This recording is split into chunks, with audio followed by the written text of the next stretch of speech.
Good evening, folks. It's Hobby Talk with PSA Canada for November the 3rd, 2022. This is the last one before Expo Week. Like Shark Week, but geekier, if that's possible. Maybe it is. Maybe it isn't. We could talk about Sharknado, but that's a different thing for a different story. So, we're back here. Mr. Brad, good evening. How are you? Great, thanks. How are you? I'm doing well. I'm doing well. Luke, Kevin, welcome back. How are you? Good. Great. No complaints. Yeah. You guys excited? You're getting ramped up because we're coming up. Now we're basically a week away. Like Thursday is the first official day of Expo. We are exactly 1 week away. So now the countdown has officially begun in earnest. Now it gets real, everybody.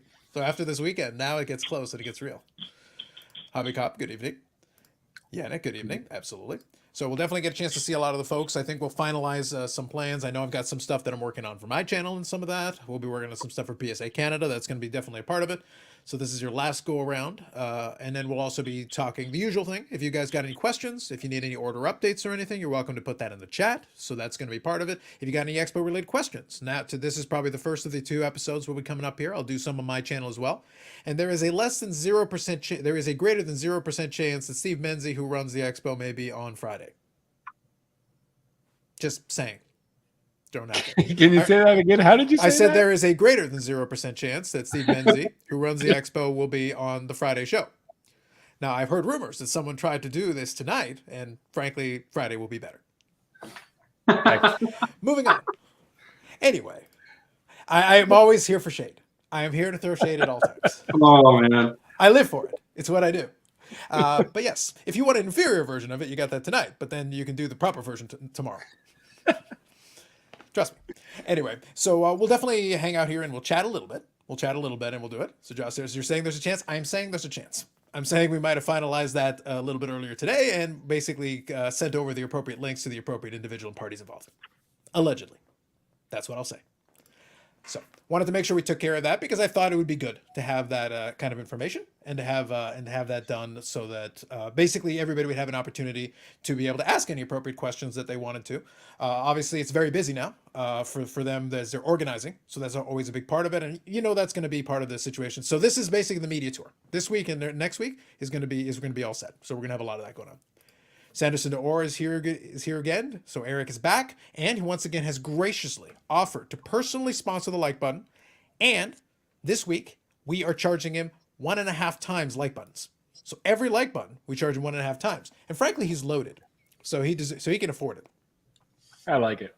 Yep, deservedly so. Hobby Cop says not a bad Thursday night. Football, baseball, PSA Canada, ripping a jumbo hockey of tops. Just need to grab another drink. Looks like you're doing it right, Hobby Cop. You got it all going on. Yeah, it is the best. It is the best time period in the sports calendar because you really do have all of it going on. Football is on, so you got that. You got hockey on now. We're into the season, and baseball playoffs. Now we're in the World Series, so we've got that going on as well. So you got lots of options right now. You're pretty much all set to go, and the NBA is on. So the 4 major sports are running, and you got lots of options. So thank you to those of you who decided to join us. So we do appreciate it. And the Leafs won yesterday, which is for the local sports radio. That's probably incredibly important. That keeps the villagers at bay and the torches were not lit. So that's very important. So guys, we're, like I said, under a week away. We talked a little bit kind of on plans and everything. Any kind of last minute activities that you're working on, anything you're concerned with or building up to as we kind of head into this X week coming up? Not really. I think we finalized most things that we're going to do. We have the booth configuration, signage, stanchions, all these little things that we finalized today with Steve Menzie. So that's exciting for us. We've organized, we get the full teams all set to be there.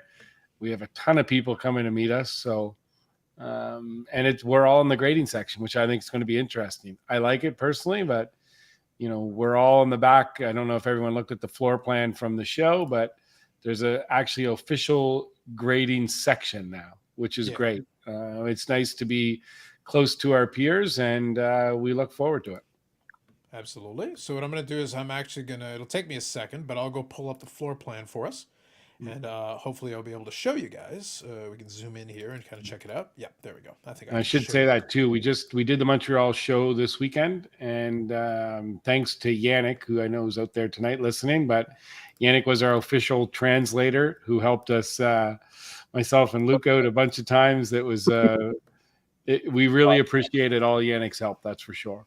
Yeah, beautiful, beautiful. For sure. I like it.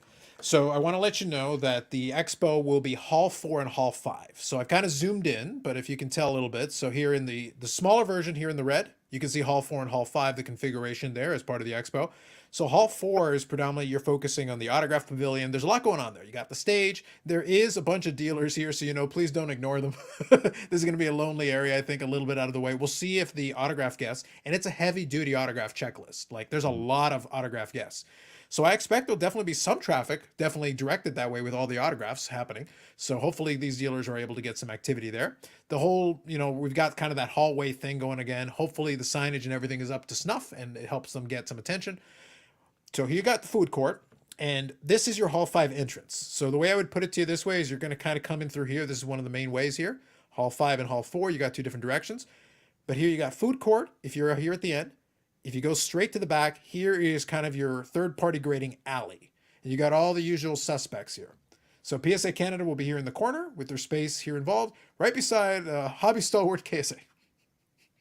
I'll put it that way. So there you go. You got a whole lane of different third-party graders happening over there, along with a lot of the usual suspects. Upper deck over here. So this is where I think Billy Cilio and a lot of the Upper Deck team is going to be hanging out. And the AEW Spectre product actually did come out. I've seen breaks of it and everything. So I may have a box waiting for me at Expo that I will get a chance to open. And I might have to see if I can con Billy into a box war. See if we can make that happen. He designed the product, so I might give him a shot at doing a box war. And then you got Grosvenor, JSA, and ComC right here, and then PSA Canada right beside that. So that's another good indicator of kind of a quick way of finding it. You get to see a lot of these gentlemen throughout, and I can bring this and pop this up as we need to, but that gives you a little bit of an idea of the floor plan. So there we go. Anything you want to add? Kind of, we talked about it a little bit, but obviously you got that corner space, which gives you a little bit of room to play around with and build up the booth. So kind of, what are we going to be using that floor space for? I know to control lines and make it a little bit easier for folks to maneuver around. That's going to be part of it. Anything else we want to add in there about where PSA Canada is located? Yeah, it was nice that we're on the section. So right where you seen the 9 in the corner, that's going to be like the dealer entrance, but we're going to have an area there that we can have people so they're waiting and they're not blocking any other tables, which is very important to us. Last year, even though the tables around were AMG, Bill, like all my buddies had tables across from us, but when we did have 50 to 100 people that were in lineup, it did block their tables. So this year we're going to move it to the left, so we're not going to have that anymore, which will be great. And we should reiterate the fact that we will get everybody's cards at the Expo. No questions asked. There's nothing to worry about. No time restrictions. If you're there, there's a lineup. You can go enjoy the show. Come back. We'll make sure that we get every single person's cards, because it's the same thing usually every time the show doors open. We get that mad rush, and it's not limited. We're going to get everyone's orders, so don't worry about that. So, all right, sounds good.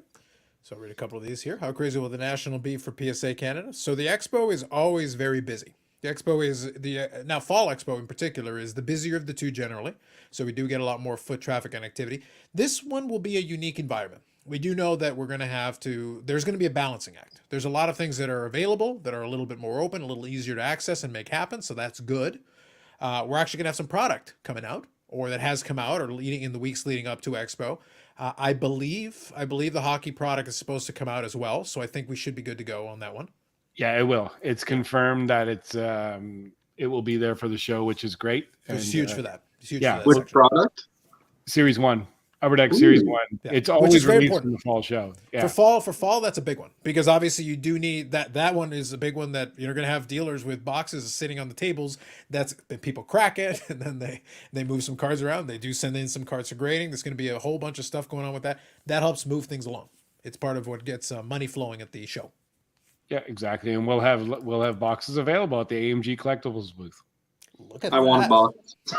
I don't want to buy a box. I can tell you that right now. There you go. I like it. So yeah, to give you a little bit of an indication, there are some elements working in his favor, which is really good. I think that's going to be very interesting. That's going to be a lot of fun. We'll see how that plays out. For a lot of us, I think it's going to be an enjoyable time because we enjoy the expo. It's a good time and hanging out and seeing a lot of people. So that's always really good. We're going to see though. I think it's going to be a mixed bag. I do think, and kind of my prediction ahead of time, I don't think I'm speaking too far out of turn here. I think there are going to be some dealers that are going to do extremely well because they're well versed in the current marketplace. They know how to adjust. They do so accordingly. Their goal is to move cards, to get cards in and get cards out and make things happen. There are going to be some dealers who are interested in running a museum, and if that's what they choose to do, they will get their opportunity of get a chance to see some cool cards, but maybe they won't be moving too much throughout the week. It's Bobby Burrell. Good evening. Grading section. Yes, absolutely. Eric is saying, packing my PSA Canada shirt, put him to work. Oh, we'll put him to work. We also put him to work on the like button. Like I said, every like button, we send him an invoice. Remember. Hockey 99 says, PSA trying to stimulate the grade and flip economy with the latest special. No, PSA is trying to make money. They enjoy making it. The reality is, yes, the grade and flip is a part of the equation, but don't forget, also buying and selling has slowed down a little bit as well. So it's not just going to be for the grade and flip. When you get to a more reasonable price point for bulk, it also opens it up for the collector also that wants to do it for PC. So that price point, as soon as we got sub $20, it opened up a certain amount of stuff that was available. We saw an uptick. When we were talking $18, we saw an uptick. Well, you drop a couple more dollars and suddenly you're providing, okay. Or maybe somebody was going to do a submission anyway, and you drop $2 or $3 per card, and they're like, oh, I can squeeze 1 or 2 more cards in there. So just by doing that over a 10 or 15 or 20 card order, suddenly a couple more cards. Oh, throw a couple more cards in and it costs the same. I had budgeted X, so I can still get a couple more cards in there and still pay the same. A couple of dollars doesn't seem to make a difference. On a bulk order, it can. The more cards you're submitting, the more important a couple of dollars becomes to a lot of folks. Every dollar counts right now. It's very important. And for PSA, they've got the capacity. They've done 1 million cards the last 2 months. 1 million cards through the door. You can go check out GemRate yourself. Well, they don't mind having it around that number. And if they can price it at a level that maintains that and keeps the flow going, keeps them churning things in and out, that's how you make money. Yeah, no, that's it. And you summed it up. And they're testing all the different markets to see what they get. So they know at certain prices, how many TCG are they getting? How many ultra modern cards? And this is my own opinion. I don't know this for sure, but in my opinion, they have a team that's looking at all the analytics of all the submissions, and they're trying to figure out that price point that's going to suit everybody and still keep the submissions under control so they don't face that backlog again in the future. Mm-hmm. So I think at one point, once they get caught up on the vintage, you'll see vintage specials coming out as well, so they can kind of test that market. But based upon our orders, when I look at it right now, anything value, like the value service 95 back, the bulk service 1979 and back, those are the services that are lagging behind. So I'm not exactly sure on the reasons why, but I don't know if some graders are trained only for ultra modern or modern cards, and that could be one of the reasons. So. It would not surprise me. This is purely speculation. It would not shock me if the bulk of the new hires are there to focus on ultra modern, and that's their specialty, which means the amount of people handling the prior years prior to 95 and such might be the same amount of people as before. So if there's any uptick, that would slow things down quite a bit at that level. That's pure guess, just based on what I've seen in terms of the areas in which, like if you're analyzing the intake, you're saying, what are the majority of the cards coming in? Ultra modern, ultra modern, ultra modern. So if you're going to hire people, it's like, where are you going to put them? You're going to put them on the line of the ultra modern. You go, please go grade this stuff so we can get it out the door. And that's where the majority of the manpower is going to go. So real quick, I'll scroll through here. Eric says, getting Bobby Burrell to sign his book for me. Then I'm going to sell it for $700. Live the dream, Eric. You're going to need that to fund the like button. Nice clean bathrooms back there, Brad. So good to go, so to speak. There you go. Listen, convenient location is key. Hobby Cop, I see some shows that states that Beckett does an on-site pre-grade thing. Would PSA Canada ever do that? So PSA Canada, don't forget, is not PSA. So the on-site grading would be like Brad's personal grading service. Now, that doesn't mean they're not going to look at it and couldn't give you at least an opinion and say, okay, I think this card is pretty nice under the right circumstances. I think it could be somewhere in this range. So in reality, there's no charge for that. You can get an opinion. You don't have to pay for it, but an official pre-grade would actually require PSA graders. You actually have to have somebody representing the company. The logo notwithstanding, PSA Canada is still a separate LLC. So collectors is its own deal. If they want to offer some people, then that would be a different thing. Yeah. Who's the bigger celebrity of the expo? Luke, Eric, or Brad? Well, Eric, it doesn't even count. He's Eric. not even part of this conversation. I was just gonna He's give it just up here to there. pay for the like button. That's all he's good for. So it comes down to Luke or Brad. We might have to Yeah. poll the people and see where they fall on this one. Brad's got a Listen, better doesn't who want the appearance autograph? fee. Yeah, exactly. There you go. Bobbles and ball cards, good evening. Interesting to see Eric in here. It's nice to see that he's still paying for the like button. Absolutely. We got to make him pay after the bougie BGS authentication. That is true. Eric actually got an autograph authenticated by Beckett. And we'll talk more about that tomorrow. Because don't think we weren't going to bring it up. Oh, yes. Yeah. We certainly were. 100%. Let's see. Adriano Dos Santos. The reduced price helped me a ton with my order for sure. Absolutely. Good stuff. Yeah. That's I saw some comments where people were asking like, oh, what's a couple of dollars? It's like, no, you don't understand. Like that can mean a lot. That's really important. Like at the end of the day, like people have budgets, right? Most people have a budget. They're willing to allocate X. And if you can say, hey, you got two options. Like, oh, by the way, it's going to cost you a little bit less. Oh, that's great. Or for the same amount, you could grade a couple more cards. Oh, that's even better. It just depends on the person, the individual, and their circumstances. Maybe you save them some money and they can use it to go buy a cool card. That's great. Or maybe they say, oh, I can get a couple more cards sent in for the same amount I was ready to pay beforehand. That's not a bad thing. That's a good thing. A couple of dollars does make a difference and it helps. And Eric is pleased. He's appreciating it. Why can't Brad be an authorized on-site grader? Brad would have to charge him extra. There we go. Well, if you're going to do their work for them, then if you're going to be an authorized on-site grader, it's like, man, that's going to cost extra. We got to get our machine. I did say one thing that we are going to be doing in the future, me, Kevin, Luke, and a few other people as well, is going through the process of being educated more on the entire grading aspects. That's something that PSA is pulling back the curtain a little bit to be a little more transparent, especially with submitters like us, where we're the front lines. We're talking to people, we're talking to the customers. The more education we can know so we can understand what happens, because there's still a lot of things that we don't have any idea. I don't understand. It'd be nice to be educated on that. So when someone asks us a question, we can make sure we give them the proper information that's required. Mm-hmm. Absolutely. Yep. The communication is key. And Bobbles here says, I'm glad he said most people, referring to a budget, because obviously Eric has no budget, an unlimited budget, if you will. All the like buttons is what he wants. Mm-hmm. Secretly, that's what he wants. Josh here. I'm actually surprised. It took almost 20 minutes. I was kind of wondering. It's like, guys, like I made reference to the new price. Did any of you want to ask about the price? I kind of assumed somebody would ask by now, but here we are. So Josh here. Good evening. With the new special rate, will PSA Canada be able to lower prices for cards dropped off at Expo? So do we have an Expo special, Brad? Yeah, so we talked about this long and hard. So when PSA does do a special, no group submitters are entitled to that service level. So that's one thing that we always keep in mind. So we decided we're going to do $25 a card for anyone that drops cards off at the show, for sports cards, TCG, for everything. So actually, when you look at the $18 US price tag, I think it works out to be $25.40 after exchange. So it's going to be actually cheaper for Canadians to submit through us at the show than it would be if they were sending on their own. So we are doing that for the show. We just made that decision a couple hours ago. And also, if anyone does have some large submissions and they want to talk to Luke, Kevin, or myself, anything like 100 to 100 cards plus, reach out to us and we'll see what we can do. If we can do it on that front and we can get people to do their submissions at psacard.com, have the submission filled out on a larger order and send it to us, bring it to us, that would really help out as well. So good stuff. Good stuff. So thank you for the question, Josh. Appreciate it. Satora here asking, is the bulk TCG pricing special just ended, likely to be the bottom price going forward, or do you see it going lower? So I'll throw up my opinion. I've kind of expressed it, but I'll open it up to you guys as well. I always believe that it is in play as we start experimenting with the levers, that there is going to be, if you're talking bulk, I do believe eventually it will settle in. I've guessed, it's a guess on my part with no information to back it up. I believe we'll settle in somewhere around 10 to 12.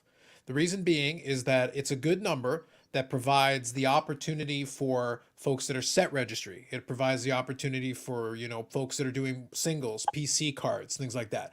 One thing though that I've said, it would not shock me, and this is purely speculation on my part, it would not shock me if they settled in on that number, if they moved to a declared value of $99 for that lowest one, which they've had in the past. And I showed in a previous episode back a while ago, I showed a little sheet that I had from the old PSA Canada days when it was all on a sheet of paper.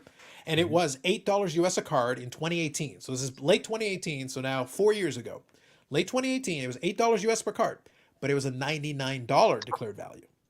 So it would not shock me if, obviously, today with inflation and stuff, we don't settle in somewhere around 10 to 12 with an equivalent $99 declared value, and then maybe something a little higher at $199, or maybe you bump up the $20 one and make it $499. You could play around with those levers to try to find this middle ground. It wouldn't shock me if that's the approach they decided to take, so that the bulk becomes really these cards. You're not getting away with anything clever. These are cards that are either PC or you're doing set registry or something. And I want to see those guys get thrown a bone, whether it's a special or whether it becomes a new bulk rate like that. I think it would be good for them. I think that's my opinion. Anybody want to add their 2 cents on it? I mean, yeah, I agree. I think there is definite opportunity to bring the price down in the long term for cheaper, for that $99 tier. I think the major thing that people tend to forget is that PSA has an entire team dedicated to reviewing orders for upcharges, whereas in 2018, like, I had friends submit #1 trainer Pokemon cards that at the time were still mid 5 figures going through without getting upcharges, whereas the likelihood of that kind of stuff at a $99 tier value now is, well, significantly less likely. So at $99, it would be, I feel like they'd be a lot more strict on the frequency of upcharges as opposed to letting things kind of slide through as you get into the higher tiers that I find, like economy, regular, express. You can kind of fiddle with the values a little bit and get some stuff through that typically you would never be able to get through on a cheaper tier. Yeah. And I think, though, to be fair, and we talked about it before, I think if you had a card that was like $120 and you submitted it at that 99, I don't think they're going to kill you for that. It's not like, it's not worth their time for 15 or $20. You know, like, you're close enough. But if you try to get like a $400 or $500 card through at that kind of a level, it's like, no, you're getting it. You're getting an upcharge. I'm sorry. You have to kind of factor that in and just assume that you're going to get an upcharge. So we'll see how it goes. When you look at it now, the upcharges that come through, like for at the 199 level max value, it's really, they're pushing it to 400 to 500 before you get that upcharge.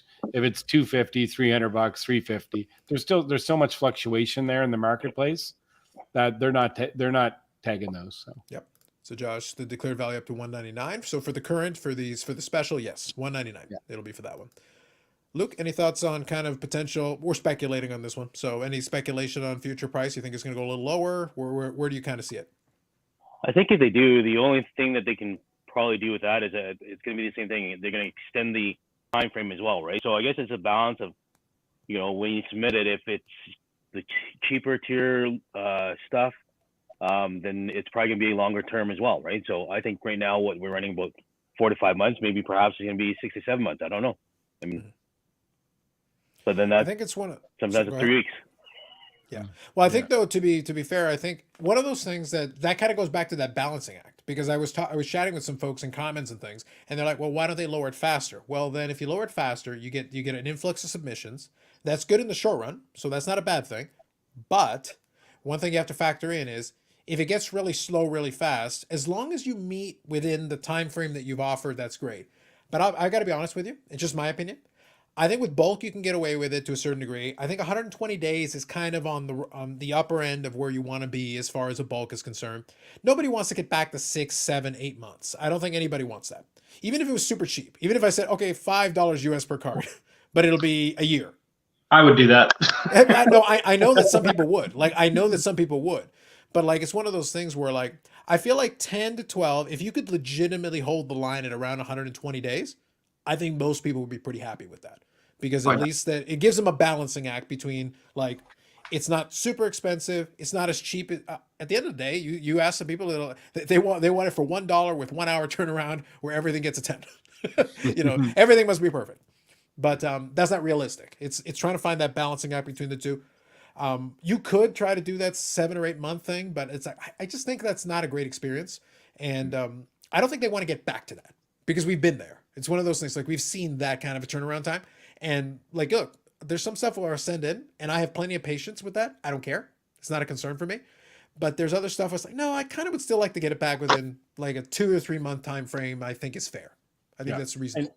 And Nat Turner, he's publicly said like he wants no cards at PSA longer than 90 days. They did do this 120 days because they're still working on You need a buffer. the whole new setup. You have that set, but most of those cards are coming back before that. I think they're still doing some kinks, but once our website will be up and running on Wednesdays, let's say Wednesday, we should have all the data and everything. Oh, there you go. Should be by Wednesday. So you're going to be able to see the different orders. Everyone's going to be able to look at all the orders we have in the system so they can look and they can see some things just don't make sense. And I don't have the answers to it. And we kind of go on repeat. We had a bulk order that went through and it's going to be back in 3 weeks. So a bulk order gone for 3 weeks. We have economy orders that are pushing the 90 days. Reholders and tickets, we knew that they were going to be backed up. And packs. That's kind of a wild card out there, but regular grade. And you think it would be first in, first out, but there's all sorts of reasons why that doesn't happen. There could be a problem order. There could be something inside one of the cases when it hits the QA2 section. There's lots of different reasons. Some of them that are a myth to me that I have no idea, but I know they are working on that. So you'll be able to look at the website and you'll go, oh, geez, there's an economy order. I got my bulk back before that economy order. Or I get this back, which you're going to be able to see what we deal with every day. Mm-hmm. So we are going to be completely transparent, which we are now, but this is actually going to be there so anyone can log in and take a look at it. So, mm-hmm. No, that makes sense. Thank you, Hobby Cop, for the question. Albert, good evening. Absolutely. With these new low prices, do you think submissions will be more or less than they were in 2021? Now, that's an interesting comparison because you're talking about right in the teeth of when things are going crazy. Now, in fairness, though, we didn't have Expo right during that pandemic period. So 2020, I don't think we had a single Expo. We basically had the virtual, I think 2 virtuals, I think is what we had in 2020. 2021, I want to say we got the fall. We got the fall in 2021, so it would have been late 2021. Yeah. So we don't really have any experience with physical expos. This will be the 3rd physical expo since that brief time period when we were off. I don't know if you want to compare it about submissions. Obviously, people would have to send it to you, mail it to you. Do you feel submissions will be more or less than they were in that kind of peak period? Yeah, I think we're strong as ever. You know, like this week, I don't know. Let me just. Yeah, it's 1 thing. I want to add 1 thing as well. Yeah. There is a certain comfort level, because there are some folks who genuinely don't like shipping. Personally, I hate the post office. I hate going there under any circumstances. Yeah. For me, and this, of course, given the proximity of time, it's easier for me to cart I've got a small stack of cards that I'm going to be submitting myself, and it's just easier for me. I chatted with Brad and I just said, okay, well, given the time period and how the quick turnaround here, because I finally had it done maybe last week. I figured out the cards. I go, is it worth me just carting it over? Then I'll just bring over the box and we'll take care of business. Like, yeah, just bring it over and we'll just take care of it directly, as opposed to me shipping it out. I could have shipped it out. And I could have done it, a little bit quicker, and then it would have already been in Brad's possession right now. And it would have given me a little bit of, beat the line a little bit. But it's one of those things where a lot of folks do prefer. They're more comfortable just bringing their stack of cards and handling it. And there's a question from CC that we'll touch on that as well. Mm-hmm. But that is a comfort level you have with it. So for you, it's strong as ever. You kind of felt it's about similar to it? Yeah, like I'm shipping out tomorrow 7,500 cards this week. So like that's a big week for us. That's pretty strong too. Yeah, when you look at that, and then next week, obviously with the Toronto show, I'm sure we're going to be close to that number again. You never know for sure. You never know how things are going to be. People, I think we're going to be extremely busy, but there's lots of competition out there. There's lots of companies that are offering specials. There's competition everywhere. Fortunately for us, that we are representing the number 1 company in the space for Canada. So it makes our job a little easier when the secondary market dictates that if you want to make a if you want to make a good financial decision, you want your card in a PSA holder versus anyone else in the marketplace today. So it makes ours a little easier when we educate people and they come and they ask us and say, why should I use your services? I'm like, well, if you're looking to sell your cards, you will make more money. And that's just fact. So I don't think that's not a slight towards any of the other companies, but it makes our job very easy when we're trying to sell what we're selling. So Sounds fair. CC here, so kind of playing into that. So do I need to do submission paperwork before I get to the show, or can your team help with the paperwork? So we've talked about it before, but what's the experience? What would you ideally like to see, and what can you do when somebody comes out up to your booth at the expo? yeah, in a perfect world, the best way that us with PSA Canada, we can accept a submission that you do online at psacard.com. You just fill out the submission, you simply drop it off to us, and it's done. That makes our job the easiest. In saying that, we're happy to help you out, fill out the forms. You can do it however way you like. If you have a large bulk order, if you could have it done beforehand, obviously that's going to be much easier for us. Mm-hmm. Sounds good. So I guess we should say to bring up complete transparency on it. Mm-hmm. So if you, Carlos, if you want to give me a 200 card order and you want to put it on our form, then when that order comes into me, I have to enter that order into PSA card individually by each card. If you bring me an order that you fill out under your name at psacard.com, you bring it to me, I enter the submission number, your customer number, and I transfer that order over to our account, and it's done.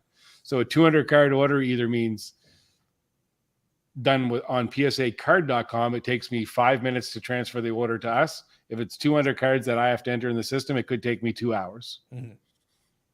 Right. Or if it's Pokemon cards, not so much for Kevin, it could take me 5 or 6 hours. If it's Yu-Gi-Oh cards, it could take me even longer. Yeah.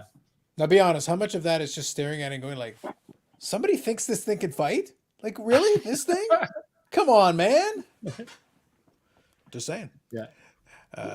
So Adriano says, "Yep, 3 weeks." Yeah, there's been a lot of different timelines in it, so it's kind of one of those things. It varies a lot. Like I had value, I find is complete all over the place right now with everything. I mean, I got one that came back 70 days, and now I have one that I think was like 12. And it's just like, well, I'm emailing a guy, and I'm like, hey, I got this, and I email him back. I was like, this is also coming back. And he's like, you got that like 2 weeks ago. I was like, I know it's already here. Like, so they get excited about that though. Yeah, that is a pleasant surprise. So here, Ayub, I'm going to say, good evening.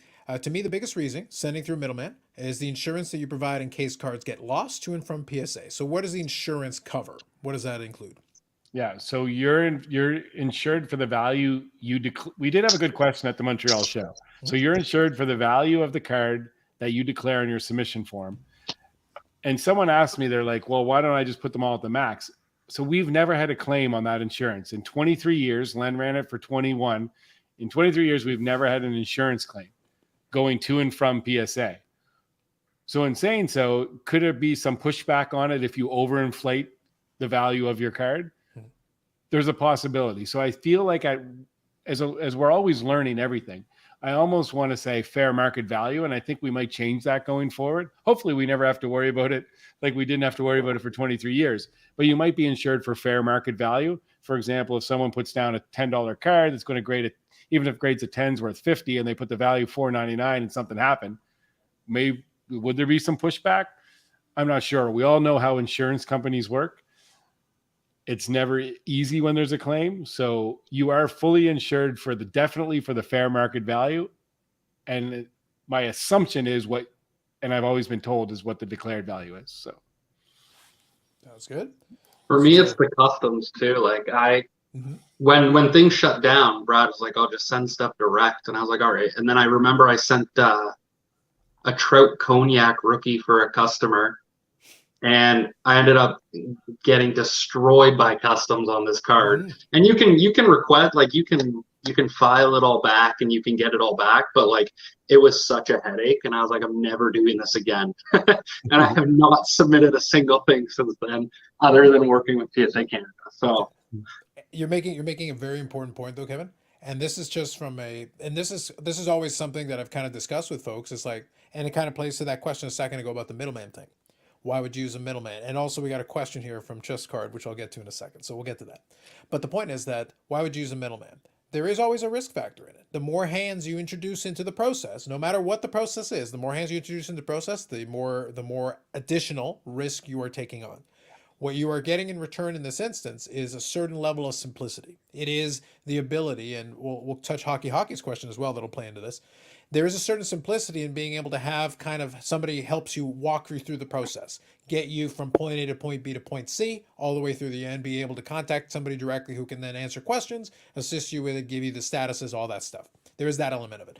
But as a Canadian, this is where it plays for us more than the American side. Because if I'm in the US, I'll probably join the Collectors Club and submit stuff myself. Is there still certain complications to it? Sure. But there's certain things that I don't have to worry about that as a Canadian I do. So if I want to submit with PSA or anybody else in the space, I have to factor in shipping. I have to factor in customs because I'm going to get nailed for it. And this is, by the way, no matter what we do. Even when I go, simple example, I buy the odd item in PWCC, they will put on the declared value whatever I paid. ComC does the same thing as well. They will put the declared value of all the items that I paid, and then I will get hit for customs equivalent to that dollar amount because it's coming from an American site, a warehouse over here. And as soon as they put it into the system, and PWCC uses FedEx, who will put in the dollar amount and then hit you with a charge and then stack on the customs on top of that charge. I know that charge very well. I know the FedEx guy by name. Is all I'm saying to you. So just believe me when I say customs is a thing. It's real, and it's something we have to take into consideration. And anything that makes my life simpler so that I kind of already know going in more or less how much it's going to cost me, that makes my life infinitely easier. So just an important factor that I would throw at you. So this question here from Joel. When do you receive the confirmation email from submissions? Will it be my cards are close to being graded or after grading is done with PSA's received the card? So when do you get the confirmation? Yeah, so for us, we send it once your cards are done and either on their way back to us that we know they left Santa Ana, California, or we receive them, we will send you your invoice, and that is your confirmation. So again, with the new website that we'll have up and running next week, you will be able to track. You'll be able to see your order shipped from Santa Ana. Once you see that, you'll know you're going to get your invoice as well. So that we're trying to streamline the whole process because it does make it difficult when we'll go a week where nothing will arrive, and then all of a sudden 10 boxes get shipped from Santa Ana and they all come in at once. So then we're invoicing everyone. Invoices are coming in. We're trying to take payments for everyone, and we're always trying to get the cards out within 24 hours. And then you have people that have multiple submission levels. So I just opened up a package tonight, and this is not a word of a lie. This is the first time I've ever seen it. He had 8 cards in it. I opened up the box, and all 8 cards were 8 different service levels. With something different. And I looked at it, and I was like, so like, for example, he's going to pay 1 shipping charge for those 8 different service levels, which it would cost him with PSA $65 times 8, because they're all going to ship back when they're done because they're different flags. So that's one thing that we have to deal with as well. So, but which ironically enough, if you sorry to cut you off, ironically enough, if you are to submit through PSA's website and track your orders and they finish within an hour of one another, they will still not combine shipping. So that's something to keep in mind. Like I said, when I previously had sent, I had 2 orders, an express and a super express, that finished within like 15 minutes. I got the upcharge emails and they would not combine shipping. So I was like, okay, another point just to put forth for using a submitter, especially if you're submitting at different tiers. Mm-hmm. Yep, the consolidation piece is a part of it. Like I said, shipping, and like I when I talk about it, I'm saying forget everything else. How about shipping and customs? Just shipping and customs, consolidated shipping, and having an arrangement where there's a set customs amount where you can reliably know within reason what you're going to pay. You're not going to be guessing like, oh my God, what are they going to hit me with? What's about to happen? What horror is about to befall me? Trust me, I felt that dread. It's really important. What number they put down there, it does matter. It is critically important. So hopefully that answers your question. Hockey. I like this question anyway. I know the answer, but I like the question. As a customer service guy myself, Brad, why don't you demand people make it easier for you? Don't accept submissions that they don't upload a submission to the website. Brad, why do you not turn away business? That's exactly it. You just summed it up. But honestly, it is complicated, and we have a lot of different submitters from across the country. Mm-hmm. And there's people that just simply will not go on. You have to set up an account. It's not the easiest thing in the world to do necessarily. So we want to make it as easy for anyone. So we do ask people that have no problem putting the cards in, entering it on PSA card. That's great. But otherwise, we have people that just send cards with nothing. Just send their cards. We fill out the whole sheet for them. I send them back to them. So at the end of the day, we want to offer the best customer service we can. So whatever we can do to help you to make your life easier, we'll do it. So Oh, just sounds not, don't send me 1,000 Pokemon cards, please, and not have any of them written up at all. Oh, Brad, it's gonna happen. Don't worry. I thought I was just gonna have my fun. I was gonna send Brad 1,500 1991 Donruss comments. It's gonna be glorious. Do It's it gonna all be the same greatness. card. Do like 1,500 of the same card. Yeah, that's what I want, and I want it at multiple service tiers. Yeah. Oh, okay. Yeah, it's like just make it all over the place. But yes, that's really what it comes down to. It's just it's a customer service thing, and what ends up happening is if you try to do that, in this case, when you submit directly through the site and put in the information, you're going to actually you do save yourself time. Like if the submissions of a decent size, that does actually save you a lot of time. But some people don't even want to do it, even if that's the case. Yeah. So here we go. My favorite question. So what happened with PSA UK SAS Ludkins? Kevin, help us. Okay, can you summarize? Can you outline? Could you assist us a little bit on this one? I can provide what I know, and I can provide opinion, but that's really it. So I think that's all we're looking for here. First, Charlie Herlocker, who ran PSA US, so completely irrelevant of PSA UK, which was Ludkins US. He's a good friend of mine, so won't say anything about the US side because I don't know the details on that side. But the Ludkins side of situations is that they became PSA UK. I believe recently. I believe it was in the last 3 months, 4 months. I think they recently rebranded. That part I heard. Yeah. So that's run out of the UK. I mean, keep in mind when you're submitting through the UK, it's similar to Canada. You're looking for your most convenient options. It's not shipping through the US where there's hundreds of dealers through the PSA website. Like your options are extremely limited. You had Gem something and PSA UK. That was really it. Well, Ludkins. The Gem one ended up going bankrupt. The owner of that one started his own grading company, separate of that. Stopped submitting through PSA, and then you have PSA UK now, which I guess has now defaulted on their cards. You're talking 24 months that cards have been at PSA, and you have the CEO of PSA who's come out and said these have been done for a long time. They're just not paid for.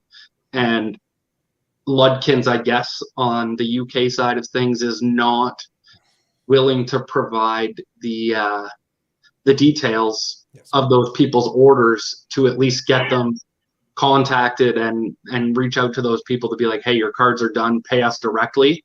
I don't know about the PSA UK dealer side of things, but I know that the US version had deferred payment as well, similar to what we offer our customers here, but only for dealers over a certain amount. I think it was 200 or 400 cards per quarter, so you wouldn't have to pay. So those people very well could have cards at PSA that they haven't paid for. But I believe the individual 20 card submitter, 30 card submitter, those would have been paid when they were submitted. So I don't know the whole extent of it. Obviously, with the TCG market especially drying up the way that it has, you could take a $5 card, grade it for, I want to say like $10 is what they were charging back then, and sell it for $50. So people were literally just taking every card out of their binder and submitting everything. The market's changed. People have left orders. People have refused to pay for orders because the market's so different. So yeah, I mean, there's a lot to unfold with it, but ultimately it makes every group submitter look bad. Yeah, I actually have a question that kind of plays into that a little bit, because I think it's a valid discussion to have. I actually think it's a good discussion to have and a valid discussion, and I think this panel is particularly well versed to have this discussion. I think it's I'd like to ask you guys a couple of questions that as follow up to this. Yeah. So thank you, Kevin, for the synopsis. That's I think that helps a lot. Let me start with you, Luke, because Hockey Hawk is he's critically he's worried. You're just not saying enough. You're not getting enough shine. As a superstar you are, you're not getting enough. So I'm going to let you I start. like listening. Yeah, but I want to give you the shine on this one. I want you to get first crack at this one. So really important, I think, is that to that point, there is a reputational thing when stuff like this happens. Mark's cards, similar kind of issues happen. It hurts the bulk submitter reputation. It does do a little bit of it. Let me ask this question. We already know that after the Mark's cards thing, which was a big issue that PSA had to deal with, that they started making some changes to the way that a lot of the bulk submitters do some of their, basically they didn't want to allow too much credit to accumulate. If they were taking too many cards in and not enough payments were coming through or no payments were coming through, they started to restrict that and say like, okay, look, some money has to come across to ensure that we're making sure that the money that you're getting, presumably on the front end in those cases, in those instances, is actually getting us to its destination so that customers aren't left in a lurch, because that's a big issue. Do you think that depending on the blowback on this one, so open-ended question, but just a thought for you, depending on the blowback on this one, does this then lead to additional policy changes for PSA as far as the way the bulk submitters are operating? So Luke, you first. I don't know. I think I don't know. I think they go through like really depends. I don't know. I mean, for like group submitters, as in like, you know, guys like me and Kevin or whatever. I mean, you know, it's basically I think Brad would be able to answer that question a lot better than we would. Sure. You know, but as for our policies or my policies with my customers and stuff, I think it's a lot. You know, it's business as usual. I think it's, you know, they trust me, and that's why they're sending it with me. Sure. Therefore, they know that I'm going to go and pay the bill. You know, and I think at the end of the day, that's what it is. It's all about the trust, right? So, is PSA going to change their things? I mean, they might. You know, I think they have to. Like, I don't know. No, that's fair. But that's why to me, and this is something I'll throw at you guys. To me, I think PSA long run wise doesn't want to deal with this headache, because it is very difficult to answer questions about people you're doing business with, especially people that end up on the website as recommended submitters. You're dealing with businesses. You're dealing with effectively small businesses. Collectors is the big umbrella, the 800-pound gorilla in the room. They've got their interwoven businesses. If you're dealing with PSA Japan today, PSA Japan is collectors. So it's at least still the paying parent company. They can kind of deal with their own issue in-house. If there's a problem, they can deal with that. But these other bulk submitters are these individual business people that are doing business with PSA. Now, it helps PSA to consolidate. If everybody and their brother had collectors, basically collectors accounts, you know, and they were submitting their own stuff individually, that means PSA would have to figure out how to logistically send out thousands and thousands, tens of thousands, individual packages to all these different people. Can they do it? Yes. But there is a reason that sports card manufacturers have a distribution model, because for many years it was easier for them to send off pallets of stuff to these distributors who would in turn take care of that, go to the card shops, do all this stuff. For PSA standpoint, bulk submitters made a lot of sense. But now bulk submitters can create a headache for them. Ideally, in the perfect world, it doesn't, but it can create a headache for them. Because if they don't take the money up front, or they spend the money in an irresponsible way and suddenly don't have cash, PSA goes in, sends the bill, and they don't pay it. PSA is like, but we did the job. So somebody's got to pay for this bill. And then the customers are like, well, we paid them. And then PSA is like, but we didn't get the money. That's what happened with the Mark's Cards thing. That was the issue. The underlying issue with everything was that Mark's Cards went, you know, said they went belly up, but the cards were still in PSA's possession. Somebody has to pay for it. In the end, PSA was able to make good for those people, but it's not what they want to keep doing. So does it change anything? So Kevin, do you want to chime in on anything? Yeah, I think one of the major things that PSA should change is this whole charging up front. Like if a group submitter or a dealer is charging up front, then they're paying up front. And they should be paying on the time that the submission's received. If it's something where they're paying after, like Brad offers to people, then Brad's collecting the money, he's paying PSA, you're getting your cards back. PSA's invoicing you once it's done, they'll ship once it's paid for, Brad pays, Brad collects the money, it's done. Whereas like part of the issue with this is that you have people submitting hundreds of cards thinking, I got 10 months to get this. It doesn't matter. The market's crazy. It's all good. I'll get it back. I'll be able to sell it. What they're not accounting for is that if they're paying for those cards up front, then a group submitter is using that capital to do other things if they're a store or if they're submitting personal cards, because let's be real, Ludkins was probably submitting a lot of cards for themselves. Mhm. I know I submit a ton of cards. And doing that, they probably just used that capital, got it back, and it was stuff that they could no longer sell. Cards that were selling for $100 before, selling for $8, $10. You know how it is in the sports market. If you get a 9 on a modern card, you lose money every single time, pretty much. Mhm. So I think that's It's something hard that too. It's hard for you guys to answer it, Carla, like to ask them, because they don't deal with that end of it. They That's submit fair. through I me just when wanted to I get bill their them. take on it. We're coming. So now it is for you, Brad. So Yeah. you're obviously in the direct line. It is between you and PSA. Yeah. Obviously, it does hurt reputationally for bulk submitters when any of this happens. It doesn't matter what submitter it is either, and it doesn't matter what third-party grader it is. Like, and honestly, it could be the same thing with a different third-party grader. It still hurts everybody. It hurts all of them reputationally. Do you concerned? Are you thinking about the possibility that PSA, once burned, twice shy, it becomes an issue for them? They're like, okay, well, we gotta rethink maybe some of these They already started making some adjustments to processes. Do they down the road make some changes to how they arrange this? Yeah, and I've got a lot of, I have people that work in accounting at PSA that became friends of mine, and there's lots of different things that you can do. I think I have some solutions, and I'm sure, they have a whole team of smart people there, and they're making some adjustments. It's very simple. Is you can get in. I know Dave had some questions about paying upfront. If you're an official agent like we are, or if you're a preferred dealer, then customers should not pay upfront to them. Customers, this can be the overall solution to it. Customers, if you are submitting to a group submitter, you do not pay upfront. You pay when your cards are back and they're ready to ship to you. That could be one angle that can just protect it a little more. So people know that they're not front loading things. And everyone is always, in our situation right now, for example, thankfully we're fortunate, but I probably have $250,000 that is sitting here right now in people that haven't paid for their cards yet. So when you look at that scenario, so fortunately we are able to cover that right now. But if you're a group submitter, we don't know, like, again, these are just possibilities, but everyone always, after the Marks cards thing was very cut and clear at the end of the day. I think it's gone to court. It's very clear. The money just disappeared. The money was spent. There wasn't there. But you could be someone else that maybe Ludkins is sitting on these orders that they submit it, people paid for it, and some people paid, some people didn't. They might be sitting on a ton of cards right now and all of a sudden going, look, what are we going to do? Can we give these orders? Can we sell these cards on these people that aren't paying for their orders? What do they do?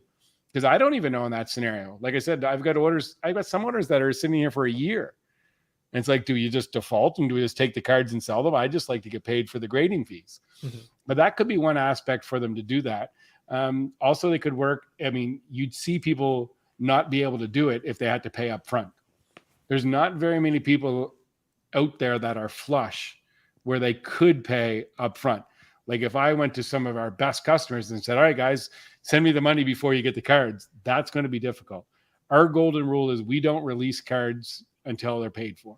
So we're sitting on these orders here. Once people pay for them, they do it. Obviously, personally, I went on the limb for some people that have become, I'm not concerned. When an order comes for Kevin or an order comes for Luke, I'm shipping it to them right now. We have that relationship. We know where we stand. Mm-hmm. So we're them guys, as soon as they get the cards, they collect from the clients, they pay immediately, everything works. But the numbers can get caught up very quickly on people, and it's very easy to assume certain things. And again, I don't know Ludkins at all in the UK. I have no idea. They could be just like Mark's cards. They could be, who knows? But there's lots of different factors out there that things can happen, right? Mm-hmm. The market has changed, and there's people, like I said, I don't know the exact number. I could have it tomorrow, but it's probably $250,000 that we're sitting on here right now waiting for payment. Mm-hmm. So when you look at those things and you look from the outside looking in, it's like, what do we do? I don't ask anybody to pay until they have their cards in hand. As soon as they pay, we ship the cards. Keeps it very simple, keeps things clear. If you get into the game of playing escrow and all these other things, it makes it very complicated. I like the system that we have. And I've inherited that system from Len, who ran it for 21 years. Very simple. You pay, you get your cards. Mm-hmm. It's not complicated, right? Well, I think the escrow one he's talking about is between PSA and the bulk submitter. I think that's the piece that he's referring to, because PSA had changed its policy. I don't remember exactly how they phrased it, but after the Marks car thing, their concern was somebody running up a tab that was too big without sending any money, basically, to PSA. So it's one of those things where they're looking at it from their perspective. They're just looking at, because for you and the customers, that's one element of it. The issue in the Marks cards case was that Marks took money and then PSA didn't get any money. And then all of a sudden these cards were sitting there graded and the money had been produced at one point and did exist at one point, and it never made it to its destination. And that's where an escrow account could be like, okay, so you're submitting $1 million worth of grading fees, etc. Put 250,000 in this escrow account, 500,000 in this escrow account, and then we'll bill you the rest when the cards are sent back or something like that. So that's kind of where an escrow account could play in play. But I can tell you from a group submitter level, there might be 2 or 3 out there that can financially do that. Yeah, I believe if we're lucky. Maybe there's only 1 or 2. I don't know. I don't know that number. I can vouch. I definitely come with the volume that I move. Mm-hmm. Me and Brad's relationship is great.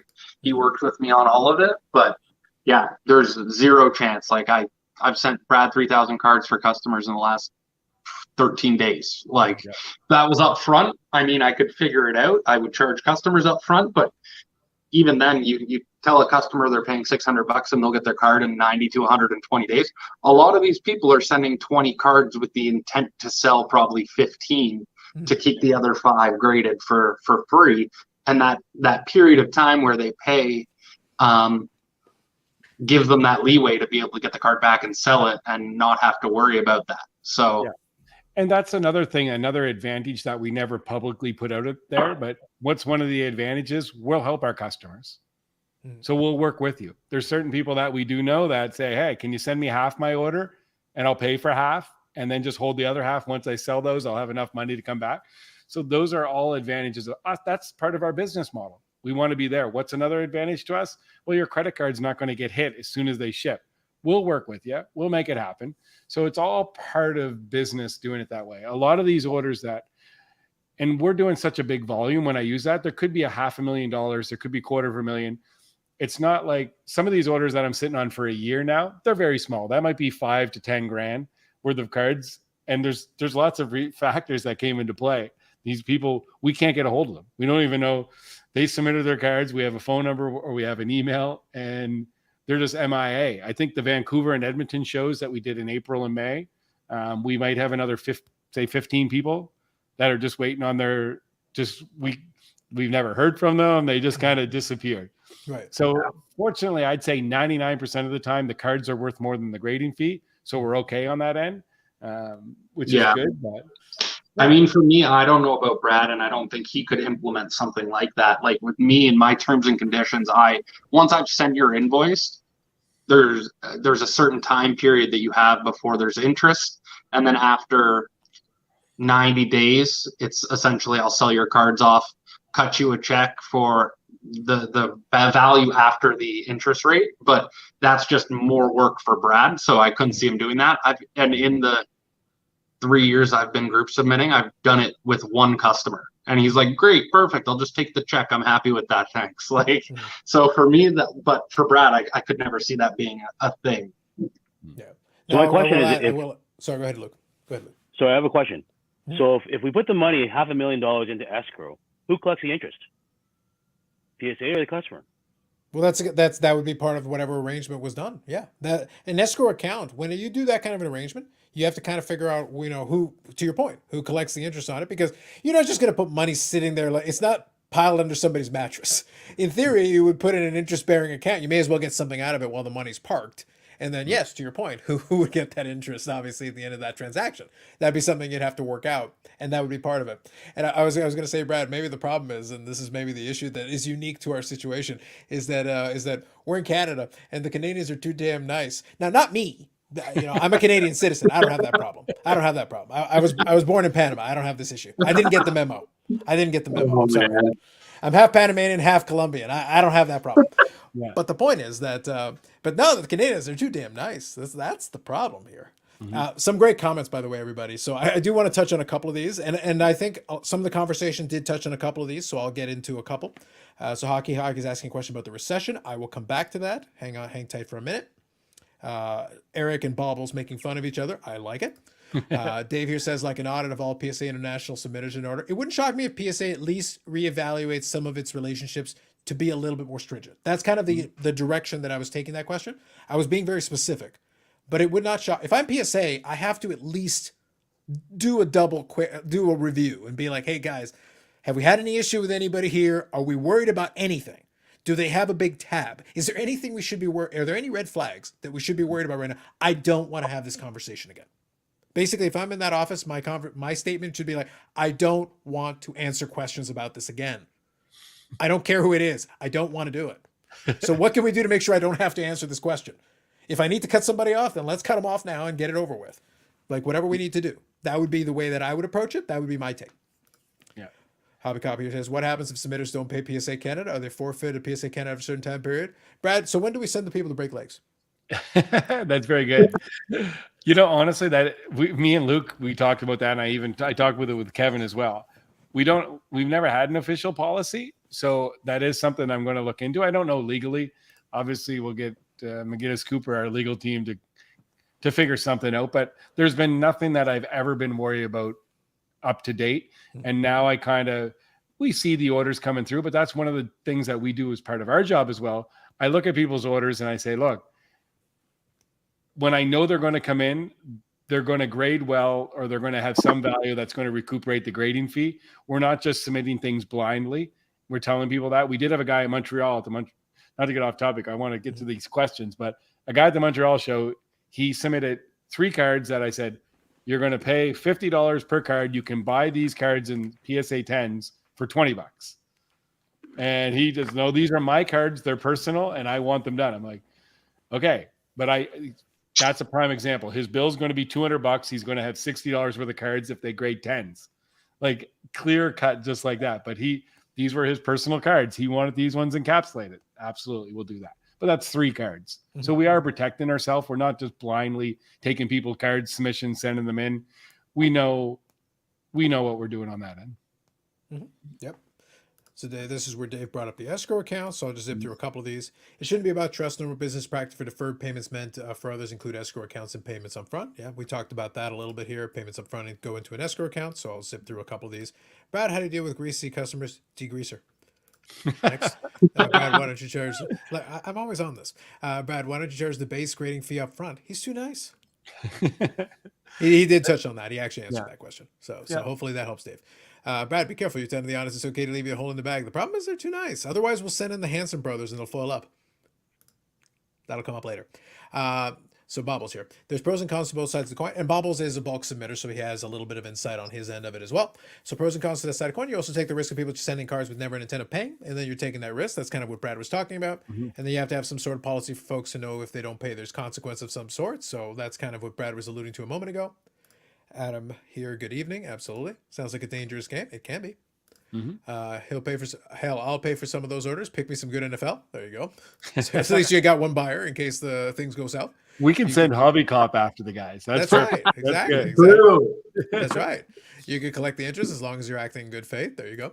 JD here says, would you hold on to a card for a few months if the customer prepays the grading fees? So that's kind of, so that's for you, Kevin. I'm like Brad. I mean, I'm super, super chill. As long as you communicate with me and let me know what's going on, I will hold the card. If you need, I had one of the big submissions came back, guy lost his job, ended up losing his house. And just, he was constantly messaging me every couple weeks, emailing me, and I held his cards for a year, and then he did a payment plan. And I was like, I'm totally fine. As long as you're open, you're communicating with me. I don't care. We can work anything out. And that's what I've always done. So I will hold, I will do whatever needs to be done. I told you guys, too nice. Look, I'm just saying the Colombian side of my family is like, I know a guy. That's all I'm saying. I know a guy. So Adam says, did the Marks cards change the way PSA deals with third-party submitters? There were some changes kind of policy-wise and also some things they started looking into. But that's why I say like this most recent one could be interesting because it could lead to some additional policy changes. I don't know for sure, but it wouldn't shock me if at least they reviewed the situation. Again, the more traction it gets this time around again, it's one of those things where PSA has to look at it from their perspective. So again, starting at PSA level first, they have to look at it from their perspective and go like, okay, this hurts the brain when we have to deal with these issues and answer these questions. What can we do to minimize the amount of these questions that we're going to have to deal with? That's the question they should be asking in the headquarters. That's what I would be doing. First question I would ask, what can we do to avoid this? I don't want to have this conversation again. Yeah, and when you look at it too, I'm very fortunate when I look at this business, when I did take it over from Len, and Len's still involved on the back end. 1998. So you have a history of doing business with Len for 20 years. And then I step in during this whole process and we continue that going forward. So there's 23 years history with collectors, with PSA, and with PSA Canada. That's something to be said. There's never been not one single issue. That's a reputation. That's a business dealings you have, which separates us apart. I don't think there's any other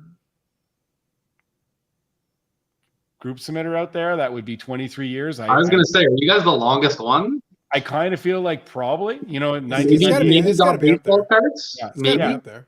Yeah. Because you have to think, you have to have made it through the late 90s and the early 2000s, which is a lean period for a lot of the businesses in the industry. So The only one I can think of is Got baseball cards, because I've seen them a couple times pop up on YouTube, and they are quite old. So I thought maybe they've been around. One way to phrase it is like, sir, you seem quite old. It's like, I started being a submitter last year. Come on. Legally, you definitely need to have a policy. Don't know Canada, but U.S. is allowed deferred payments. In Canada, everything's a handshake agreement, Dave. I should say law and financial regulation. I'm joking, mostly. Why does PSA Canada partner with charities to grow the brand? Hockey's spending your money, Brad. There you go. Don't we already deal with Eric? That's the less fortunate. Some would argue unfortunate. So like that's already kind of a charity.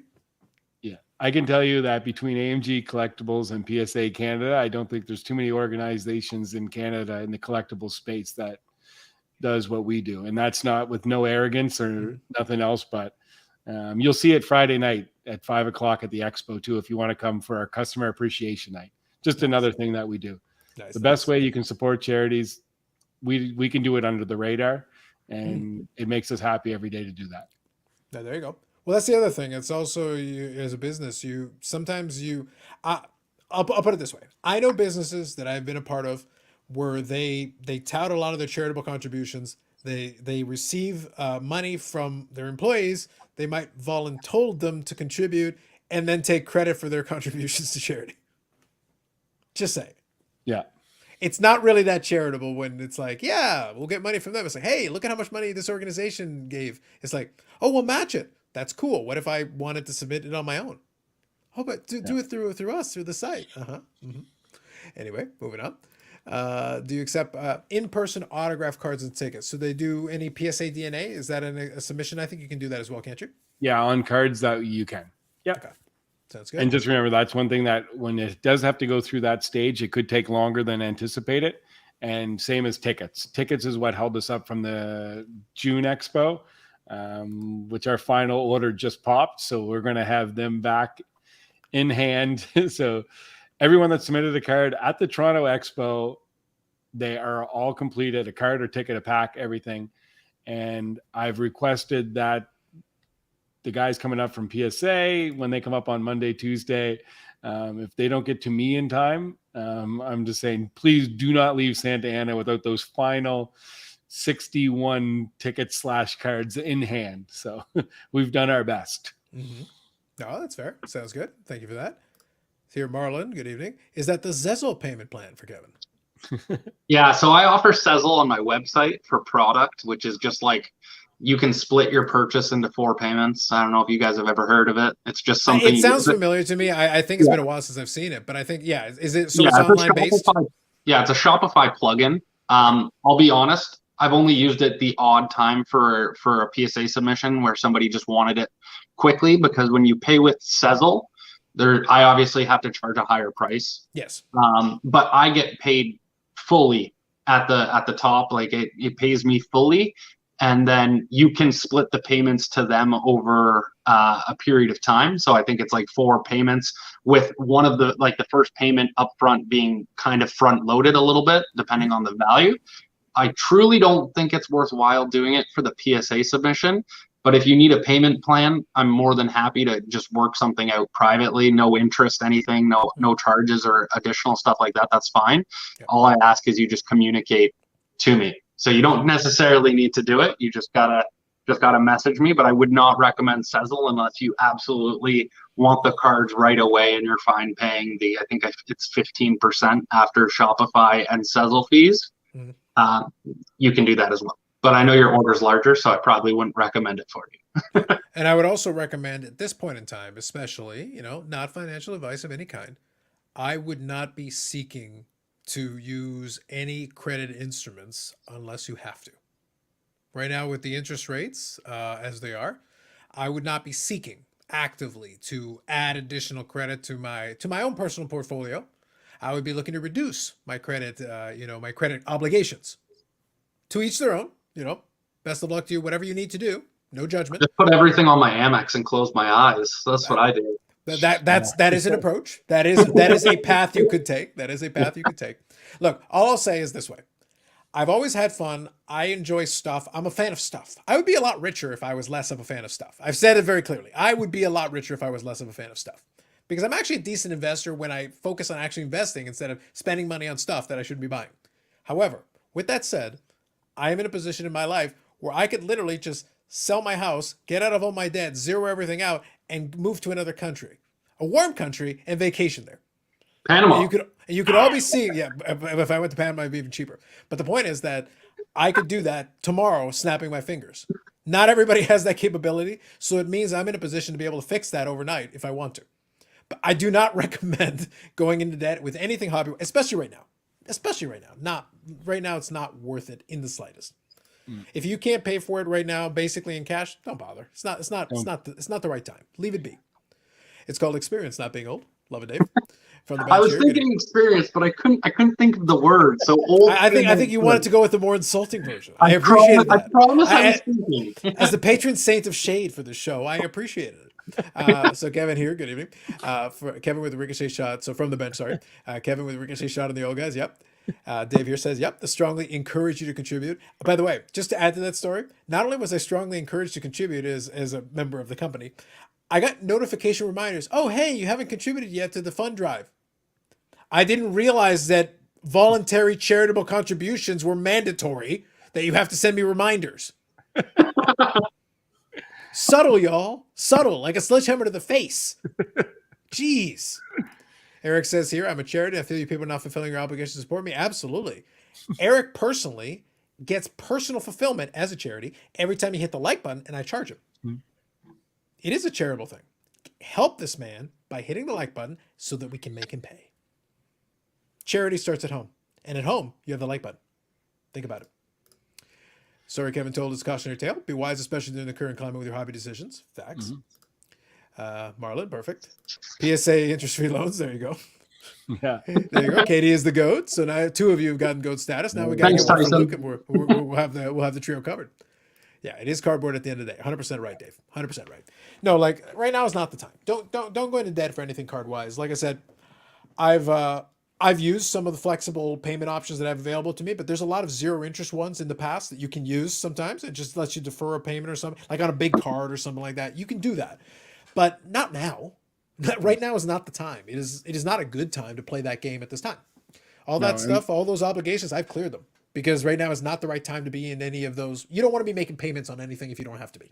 Yeah. There's going to be more and more happen, especially as the current recession keeps on going longer. Today was a cautionary tale of a guy that came in, walked into the store, 40K credit card debt, was buying cards, talked to him about it before. He said, no, he pays his card off, looked at me with the look on his face, and he's a nice guy. And he's like, I don't know what we're going to do. I can't make card payments, can't do anything. Can you buy some cards back? So we bought some cards from him. He bought from other people. It's the first time I can say I felt obligated a little bit to do this to help this guy, but we bought cards today and we will lose money. That's the bad business. That's bad everything. But when people are genuine and they come in, and there's lots of people out there that will help in different ways when you simply just tell the truth, right? So sure. No, that's fair. But that's what I say. Like right now, I spend a lot of time on the channel now. A lot of the conversation is I did a video that only topic was it's okay to sit on the sidelines. I'm paraphrasing, but that's effectively what it was. I said, no, it's okay. Right? It's fine. It's completely now. If now is the right time for you to do that, now is a good time for you to sit back, just enjoy what you already have.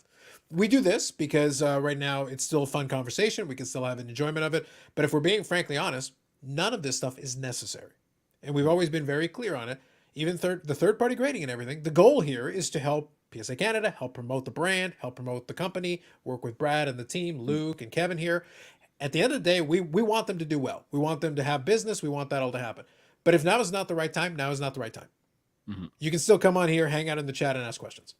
That's free. I always try to advise people too. I mean, a lot of people jumped into the space in the last 18 months, as you guys know, and bought at some of the peaks. And they look at what I have and they look at what I've gotten. And I always have to explain to people, yeah, but that $200 card that you bought that is $300 in a 9, I probably bought in 2014 for $8.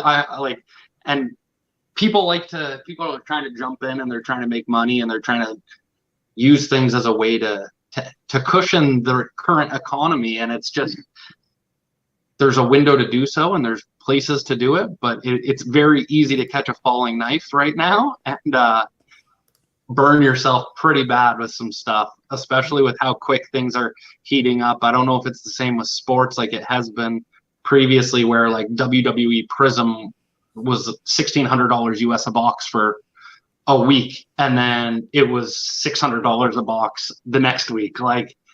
So it's very easy to try to catch it, seeing what other people have gotten, and forgetting that people like myself and yourself and Brad and Luke have been buying and collecting for a very long time. So my cost average on stuff is going to be significantly different. So just be careful. I agree. No, I agree 100%. It's one of those things where when it comes to a lot of the current product and things, it was funny because your point of WB Prism, I did a video specifically where I compared it even to Topps Chrome.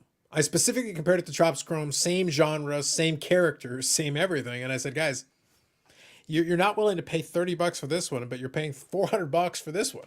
How does that make any sense? It's the same character. The card's numbered to the same. If you're interested in the character, buy the $30, $40 one right now. Like that, it seems like in relative terms, it seems like a good deal. And there's a certain amount of patience. Right now, I talked about that AEW Spectrum. I'm interested in the product. I'm gonna open the one box. That's it for me. Just the one box. That's what I'm gonna do. But let's be clear about this. I've been monitoring the sales.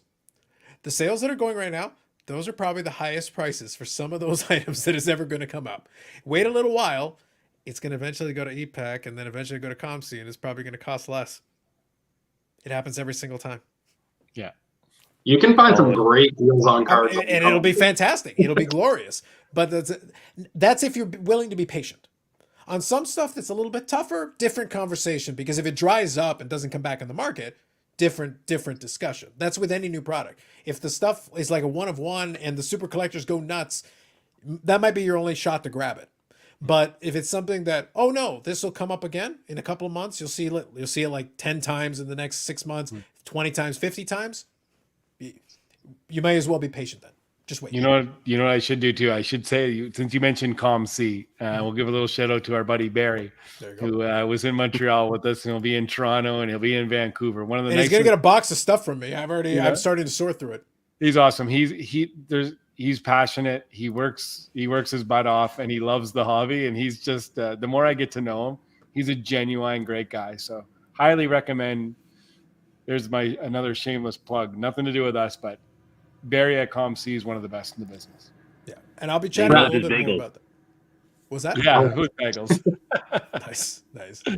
I will say that I second what Brad says about Barry, and I will say also that that is also an avenue for folks because eBay is a necessary evil to me. I use it for, by the way, I got an offer on a card, so I might be selling something tonight. But the point is that eBay is a necessary evil. It serves its purpose. It's good for what it is, but not for everything. The box of stuff that I'm going to be submitting to ComC, honestly, is probably stuff that's better for ComC. Stuff that I can price accordingly. Stuff that I have almost nothing into, that even at $2 or $3 a card, I can get my money back and then some, probably, in a lot of instances. And I did that. Last Expo, I submitted maybe about 150, 200 cards, and I've probably doubled or tripled my money on that stuff, and I've still probably got like another 100 cards left that are just sitting there. They can sell today. They can sell in 6 months. I really don't care. And they're priced to go. I'm not interested in hanging on to inventory just for the sake of hanging on to inventory. But I've already paid the intake cost, and it was 50 cents a card. So it can just sit there as long as it wants. And it's like, all right, y'all do your thing. It's fine. Don't worry about it. I just let it sit there. What was that thumbnail was it sit on the sidelines for your? It was something down that vein. Yeah. We should say anyone that hasn't watched it, you should watch it, even no matter what financial status you're in, but it was well done. And it's so true. It's okay to sit on the sidelines, enjoy the hobby. You don't have to spend money all the time. Sit back, see what's going to happen, and relax. So I was even less creative than I thought. It literally is. It's okay to sit on the sidelines. That's the title. There you go. It's about as direct as it gets. It covers a lot of ground. Perfect. All right, so I think we're in a good time here. We'll finalize a couple of things. I'll quickly touch on. We did have that one recession question. We touched on it throughout the show, but let's finalize and finish up on that one. Obviously, we're in the midst, depending on what metric you want to use. I feel we're already in a recession. We're already there. Interest rates have been going up already quite a bit. There's a lot of elements. Like you're hearing about reorgs in different companies. A lot of us have heard those phrases and those terms. That's part of it as well. There you go. Katie Collective's ready for an update. Look at you waiting until this moment to get. I always thought until the end. Sherry's the best. I have to wait. I'm sure I'll have to text her tomorrow and be like, hey, low key. Nice. But we know, like we're not ignorant of reality. That's why I said earlier tonight, it might not be the right time. Or maybe it is. Maybe you scale it back. And to Kevin's point, maybe the correct move for you is to submit X amount of cards that you feel is appropriate, whatever makes sense for you. And then you're going to sell certain cards to then move it and then pay for the rest of the order and then hang on to the cards you want to hang on to. The submission that I have is predominantly PC stuff, but I've got a couple of cards that likely would get moved. And honestly, probably it'll pay for most of the order. That's what always happens. That's always the approach that I've taken to it. And everybody can do whatever you want to do, whatever makes the most sense. If now's the right time, don't even worry about it. Then another time. But at least you know what the options are and what's available to you. So here's the question that I have for you. Obviously, it's hard to project. We don't know what it's going to look like. We're going to do the Expo here coming up here, November. We're heading into the holiday season. I think some folks are going to have to tighten some belts. It's going to be tricky. It's going to be tough.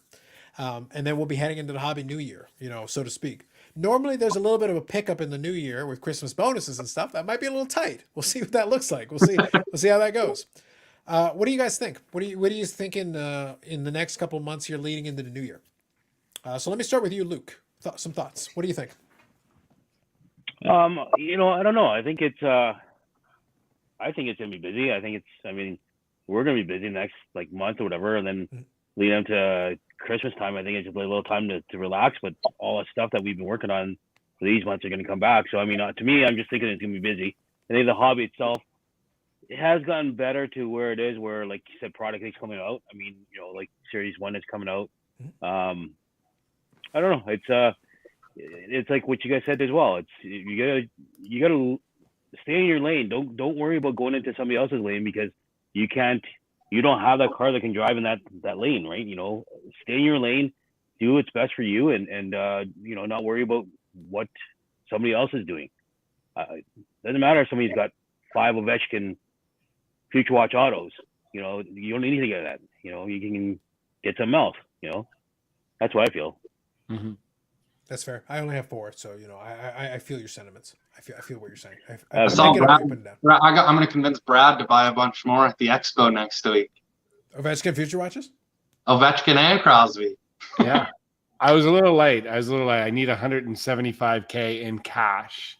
Yeah. So it's getting tough. But the best part is I laughed because I was having a conversation with somebody, and basically they were 100% right. Their statement was accurate. It's one of those things though that it feels like it's sneaky with Ovechkin, but at the same time it's like I literally made a pitch for Ovechkin I want to see a year and a half ago in the live stream, and I flat out just explained that look at the amount of goals. What's going to happen is at the time, and I was shopping around for an Ovechkin before he got a 600th. And I'm an idiot. I should have just bought a bunch of stuff is what I should have done. I should have bought the stupid Young Guns because it was around. I think it was about $400 at the time. It wasn't cheap, but at the same time, it was cheaper than now. Someone shared it. Oh, I was going to say, someone shared a picture in one of the Facebook groups of a PWCC auction or another auction in like 2016 of 10 Ovechkin Young Guns 10s that sold for $1,600 US. Yeah. It's disgusting to think about it. Like, But I'm actually talking like 2018, 2019. I'm actually talking about not that long ago. It had gone up. it wasn't that It had long totally ago. gone up, but not to the degree that it would. But even with all that said, he's pushing 800. As soon as he gets to 802, he passes Gordy. That's like a psychological barrier for some folks. Like, wait a minute, he just passed Gordie Howe, and it's literally just him and Wayne. What? You're not seeing those numbers again. Not in the way the game is played. Guys don't score enough goals consistently enough. Even the best don't score like that. He's a bit of an anomaly. He's the only guy who started in the 2000s. Yeah, but he's also the only guy in the 2000s who is anywhere near that range. All the other guys played at least some part, beginning or end of the career, whatever you want, in the 70s, the 80s, or the 90s. All of the other ones that are right at the top of the food chain. All of them. Yeah. Ovechkin's the only one who breaks that mold. He's the only one in that range who is anywhere in the 2000s to start. Because Yager started in the 90s. Lemieux, 80s. Gretzky, 79. Yeah. Gordy played for 150 years, but he played into the 70s. The point is he played into the 70s. He played into the end of the 70s, into the 80s. So he was in that era. Phil Esposito, I've got him up here somewhere. You can't see him off screen. There's a Phil Esposito autograph, 8x10. Phil Esposito finished his career in 81, but he still played in the 70s. And he was setting scoring records at that time. Like, it was crazy how it was going. But he didn't get to fully capitalize on the most offensive era in the history of hockey, the 1980s. He barely got into the beginning of the 80s. Imagine Esposito in the 1980s, where I think I scored 85 goals. Like, it's just, good luck. Just for the hell of it. It's like, shoot at the open part. It's all open. All of it. I see Ovi tied Howe tonight. What's that? Ovi tied Howe tonight. Ovechkin got his 8-0. Yeah, Howe's 801. How is 801? 802. So 802. Ovechkin got his 801st goal tonight then. Did he? Wow. Did I miss a bunch of goals in between? Like, how the hell did he get there? He was like a 780 for most scored. Oh no, sorry, for one team. Okay, for one team. That one I've heard it. Yes. Yeah. He is the record holder for most goals for one team. That is accurate. Yes, that is right. I was about to say, like, wait, did he score like 15 goals tonight? What the hell happened? Well, dude, it just popped up on my phone when you guys are talking about it. It says Ovechkin ties Gordie Howe's goal record, and I'm like, okay, And then I was thinking, I wasn't going to say anything. I said, no, it just says it, so I'll just go along with it. Yeah, he started the season with 780. So if he tied Howe, it's like he scored 15 goals tonight. Yeah. Damn! Roll the Ovi train, everybody. Let's do it. Come on. McDavid's on pace for 82 goals this year. There you go. I like it. Yeah. What is Crosby at? He's in the 500s. I think he's gotten over 500. And again, great career. But by the way, listen, I'm not a big fan of Sidney Crosby. But you have to respect the career. Like, the overall totality of it, it's very impressive. Yeah. What was that? 522. Very impressive. Like, that's extremely impressive. That's really good. And 3 Stanley Cups and, a variety of hardware and a bunch of different things. Like, it's really good. But here's the thing. He was a generational talent. Ovechkin has like 260 goals more than him. And they started in the same season. That's disturbing.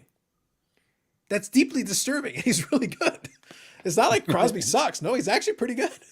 But that's a big gap. No, Crosby's not just pretty good. He's all right. He's fine. He's acceptable. He's a bit of a whiner. He's a bit of a wuss. He's a bit of a wuss. Enough of his complaining. I won't hear it. But he's all right. He's fine. So Steve Simmons points out the WHA record should count to goal totals. Other leagues allow stats for defunct leagues. Hey, go for it. You can add a couple more for Gretzky then. Yeah. Also, don't forget, Crosby missed like a season and a half with injuries. Well, yeah, he has concussion problems as well. Ovechkin's missed like 20 games, and I don't think a season and a half would make up for 260 goals. No. I think there's still a very large gap between the two. It's definitely a large, but it was peak Crosby when he was off. Like, keep in mind, it wouldn't be obviously 200 goals, but it would be closer. It'd be closer. I'll say Crosby is the better playmaker, and I think we all agree Ovechkin's the more like pure goal scorer. And he also had a physical element to his game. So like he was quite happy being physical and hitting people and knocking people around. That was always kind of his thing. Kevin, be very careful when you start to poke the guy right up or over this side. What the hell are you doing? Be very careful when you want to take on him to debate. Listen, here's the thing. I'm not as mean. I'm not as mean to Crosby as I am to other individuals who remain nameless. Other individuals who can't keep their families together. You know, fake goats in certain sports, like just terrible family people, like horrible individuals. And overrated baseball players, like the worst. They had to make up advanced analytics for those guys. It's the worst. The worst. Moving on. Brad may have an East Coast bias. Facts. There you go. After wonder if Crosby hadn't had concussions, he did win that international tournament overtime. Yep. And also the Canada and also the World Cup. Sorry, the Olympics. It was the golden goal. So like he's had big moments, obviously. The championships and big moments. So that's a lot of stuff there. They've both had crazy good careers. Yeah. So McDavid will be the next one, obviously. And I've been very like I said, I've been very impressed. I don't watch hockey as much as I used to. I fully acknowledge that. But I got a chance to watch McDavid in the last playoffs, and I was legitimately impressed with what I saw. That skill level and the speed and everything, extremely impressive. Extremely impressive. But they either have to fix Edmonton or he's got to get the hell out of Edmonton because it ain't gonna work over there. Not there. Yeah, they've had a lot of opportunities with who they've had and who they've drafted to. It's not like Drysdale sucks. He's really good too. He had like 5 points the other night. Like he's really good. Like both guys are great, but it's like not enough apparently. Not with this team. Not that configuration. The depth. It's hard when they have no goalie ever. It is an issue. You kind of do need a goaltender. It's kind of important. Ovi has more goals, but he and Sid have similar points. They do. They're right neck and neck. They're right beside each other. I don't know if they're still tied or if one is past the other, but they're right beside each other, neck and neck. They're trading points back and forth. Cool. All right, guys. So another great episode. Thank you all for joining us. A lot of fun chat. We even got a little hockey chat at the end. But look, if you've got enough money, I'm not in that game. I'm way out of that game. I would still think about getting one of those Dame Ovechkins because there is going to be a psychological barrier where some people are suddenly going to wake up and realize math. Like if he as soon as he gets 802, two things are going to happen. Somebody's going to realize, wait a minute, he passed Gordie Howe. That's a lot of goals. Yes, it is. And then by that point, he's under 100 goals for Gretzky. And if he wants to keep playing and he's still playing at a decent level and still doing all that, then ESPN will start doing the countdown. Literally every goal he gets, they will literally highlight it and then do the little countdown timer. And a bunch of people will suddenly be like, wait a minute, we should buy his cards. Now, it would have been better if you had bought it 5 years ago. Much better if you had bought it 5 years ago. But for the right stuff, if you can get it for a reasonable price, there might be a little room left on that one. I miss my chance on Ovechkin. It's over. Yeah. It's done. When you look at it too, like you look at baseball and look at the excitement that all these milestones, the 500 homers, the home run, the all-time home run list, the 3,000 hits. There's a lot of stuff that brings attention to guys near the end of their career. Where in hockey, not so much. Yeah. You know, that's what I mean. ESPN will basically be forced to shove him. They will suddenly shove Ovechkin in front of your face and be like, by the way, the last guy who did this stopped playing 20 years ago. Wait a minute. It's like it's going to stand out from that perspective. It's like, you're probably not going to see it again. Nobody else is even in contention in range to be able to do that again for a very long time. And I'll say it on record, as I've said, he's not doing it. The fix is in, Brad. We're fixing this. My personal opinion. You'll see by next game, it'll be like he scored 15 goals in one game. The fix is in, Brad. I don't think you understand. You don't think he'll get there, Brad? No. I think he's stubborn. I think he will. No, he'll try. He'll have every opportunity to do it, but that's still a lot of goals, and that's a long time away. So I think without having the shutdown with COVID, everything else, it would have been more attainable. But there's a lot of things happen when your body hits this age. Sorry, his age, not my age. I was going to say he scored 50 goals last year, Brad. No, I know. No, but there's a lot of things that start to happen, and he's been very fortunate, and I wish him all the best of health. But I personally do not think he will get there. Depends if he's on the Russian gas in the summers.